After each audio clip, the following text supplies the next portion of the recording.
So. Is it difficult to drive or easier or?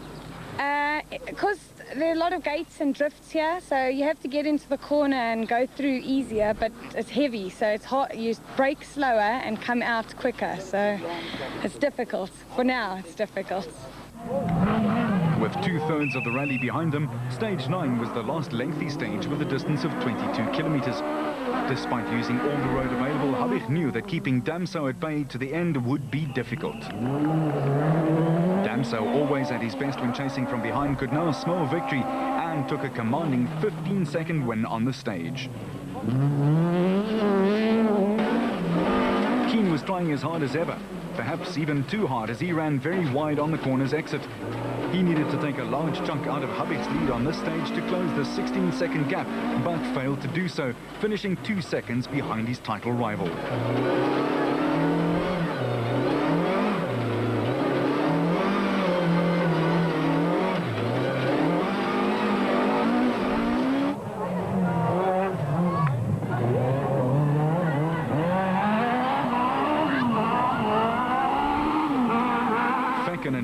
Was still in command of Class A7 and running in a superb 4th overall, but disaster was about to strike.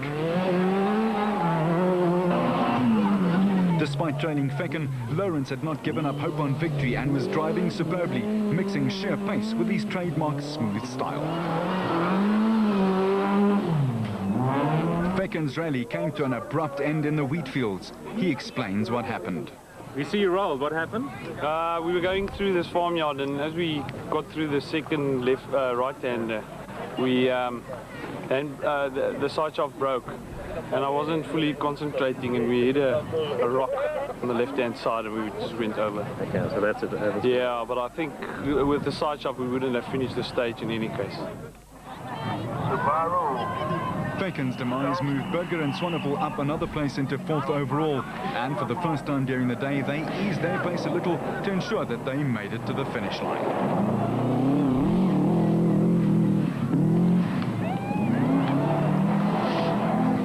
Unfortunately for Duplessis and Clark, they would not have their long-awaited finish, breaking the Corolla suspension in this stage 9.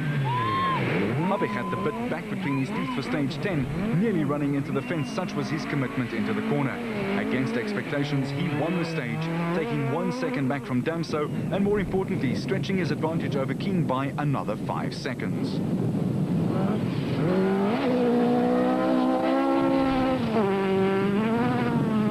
The onboard camera in Damso's Corolla highlights some of the brilliant, fast, sweeping stages that made up the rally.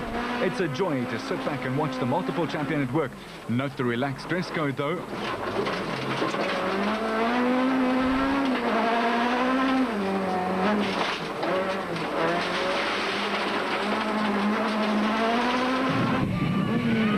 This stage was Keane's last chance to catch his teammate, but it was not to be, as he lost more ground and had to accept the fact that, barring problems, Habicht would extend his championship lead heading into the last round of the series. We travel with Keane as he works hard through one of the twisty farmyard stages.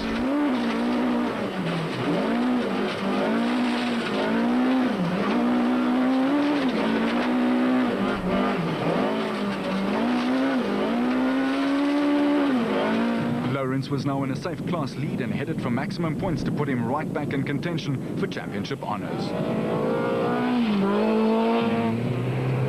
Despite his healthy class lead, Damso still found time to whack a gatepost, denting the side of his car, fortunately without much harm. With 2 stages to go, Father Serge leaves service after stage 10 with a relatively healthy 14-second lead.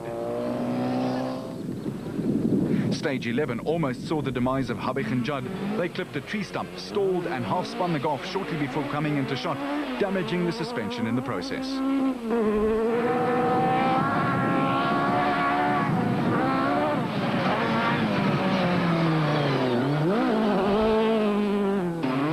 With a healthy lead, Damso and Paisley were taking no chances and completed the stage without drama. They were not taking it easy, however, as these visuals show, finishing the stage with the 2nd fastest time.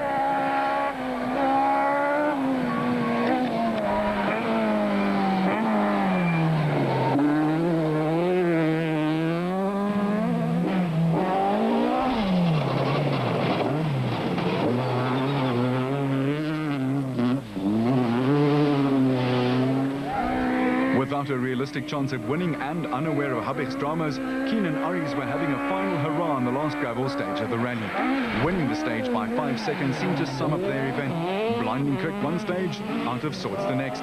Was it all down to the engine?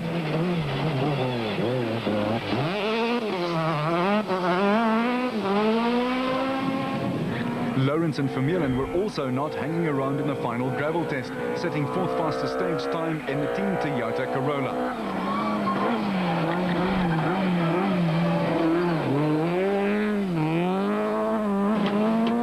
Habich's service crew were working frantically on the rear of the car. The rear axle had broken and needed replacing. With 15 minutes allowed for servicing and about 13 minutes required to change the unit, it was going to be touch and go. Keen inspected the damage, pondering if this was the break he was looking for, while Habich and Judd conferred as to the cause of the damage.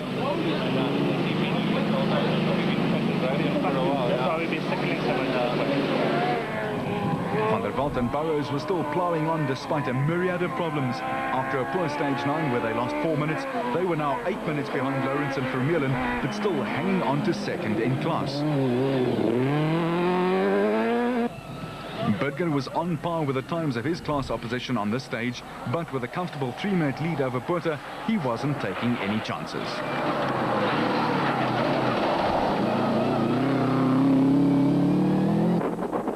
There were yet more problems for Habich and Judd. A side shaft had pulled out of the Gulf on the open section to Killarney, and with no outside assistance allowed, Habich had to make running repairs in Heath Robinson manner.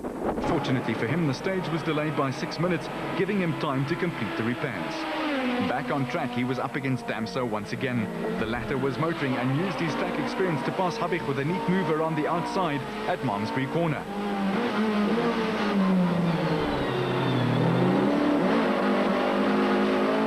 How the extra grunt of the Corolla allows it to pull away on the straight, with Habich then closing back up onto the Corolla's tail under braking.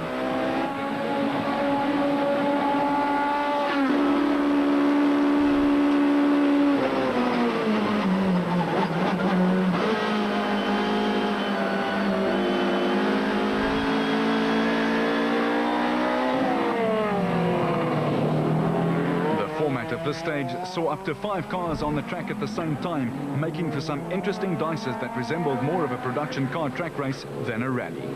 Habich and Judd were relieved to eventually get to the end without further mishap. They were safely ahead of Keen and Aries, and the championship was a step closer.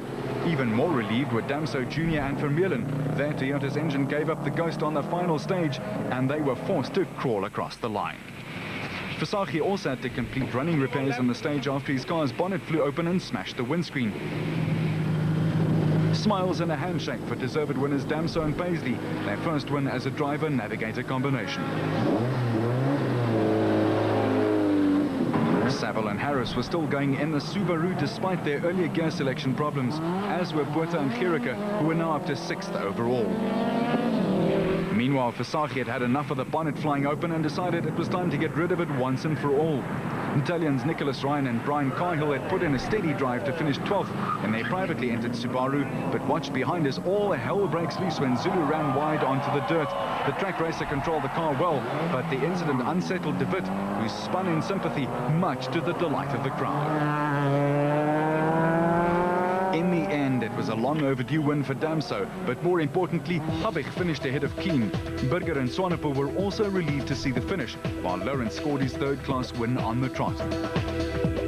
Another good result for Puerta in 6th, his 4th solid result in 4 events, with De Witt and Saville in the top 10 yet again after another fine drive.